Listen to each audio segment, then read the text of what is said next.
12 जुलाई सन 2038 को नैरेटी खत्म होने वाली है, क्योंकि रिसेंटली नासा ने बड़े शॉकिंग दावे किए जिनमें उनका कहना था धरती की ओर बहुत बड़ा एस्ट्रॉइड बढ़ रहा है।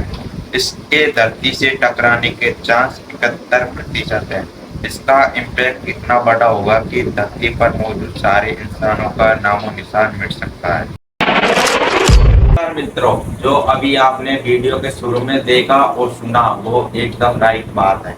यह मैं नहीं बल्कि नासा कह रहा है।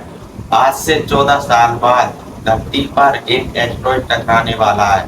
यह नासा के द्वारा बताया गया।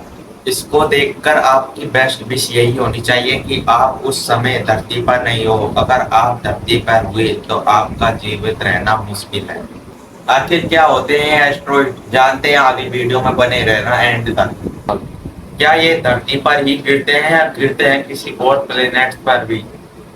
पहले ये समझ लेते हैं एक्चुअल एस्ट्रॉइड हमारी धरती पर कैसे गिरते हैं। A few weeks ago, I visited the site of an ancient asteroid strike in central Australia. I know that there are asteroids bigger than 50 or 60 meters in size, which are closer to the Earth than the Moon. Fruitless attempt to predict the next asteroid. As it enters the atmosphere and all of a sudden lights up far, far brighter than the Sun. हमारे solar system में सूरज से सबसे नजदीक planets mercury है। Mercury के बाद Venus, अर्थ एवं Mars है।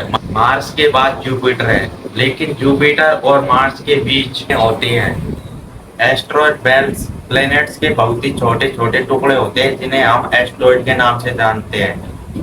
ये एस्ट्रॉइड बेल्ट में रहकर सन के चक्कर लगाते हैं। जब ये आपस में चक्कर लगाते समय आपस में टकरा जाते हैं तो इनका मार्ग बदल जाता है, जिसके कारण धरती की ग्रेविटी इसको अपनी ओर खींचती है और इसकी रक्षा करने के लिए हमारी धरती के चारों ओर वायुमंडल में कवच होता है जो इस एस्ट्रॉइड की गति को काफी धीमी कर देता है।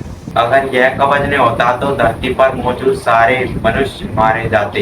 लेकिन दोस्तों, आपको यह बात तो पता होगी कि कुछ वर्षों पहले हमारे इस पृथ्वी पर डायनासोरों का राज हुआ करता था। उस समय भी एक एस्ट्रॉइड गिरा था जिसका नाम था स्कल्प, जो मैक्सिको में गिरा था। उसका धमाका इतना तेज था कि पृथ्वी पर स्थित सभी डायनासोरों की मौत हो गई और उनके बाद ही डायनासोरों का अंतिम हो गया और उसके बाद डायनासोर का कोई भी अंश पृथ्वी पर नहीं बचा। तो कैसी लगी आपको वीडियो? अगर आपको नेक्स्ट पार्ट चाहिए तो लाइक, सब्सक्राइब और कमेंट जरूर करना। Thank you.